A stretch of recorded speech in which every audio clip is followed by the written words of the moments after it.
নমস্কাৰ বন্ধু বান্ধৱীসকল। চ' মই এটা আপোনালোকক ক্লিয়াৰেঞ্চ কৰি দি আছোঁ। চ' আপোনাক ক্লিয়াৰ কৰি দি আছোঁ কি এনেকুৱা কথা কি আপোনাৰ যিটো ভাবি আছে যে DHS এক্সাম হ'ব 29 তাৰিখে মানে হেল্থ ডিপাৰ্টমেণ্টৰ। চ' কথাখিনি এইখিনিয়ে যে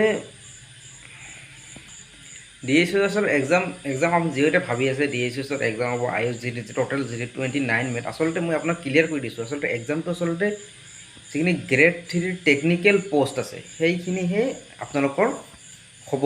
বাকীখিনি আপোনালোকৰ পিছত এডমিট কাৰ্ড দিয়া হ'ব, পিছত ডেট দিব, পিছত আপোনালোকৰ হ'ব। কিন্তু আপোনালোকৰ টেকনিকেলো পোষ্ট। চ' আপোনালোকক মই দেখুৱাই দি আছোঁ, এইখন চাই লওক নোটিছখন।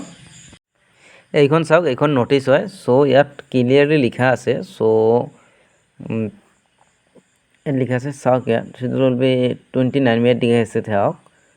The written examination for grade 3 technical post under the Department of Health and Family Welfare, so Government of Assam is hereby rescheduled and will be held on 29 May.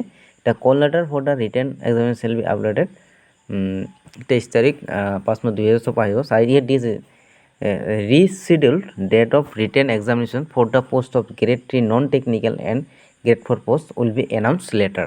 So এইখিনি বুজি পাইছে আপোনালোকে।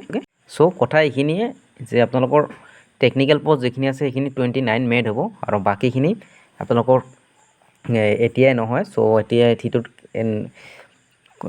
নিউজ অহাৰ লগে লগে আপোনালোকক মই জনাই দিম এই ইউটিউব চেনেলৰ মাধ্যমেৰে।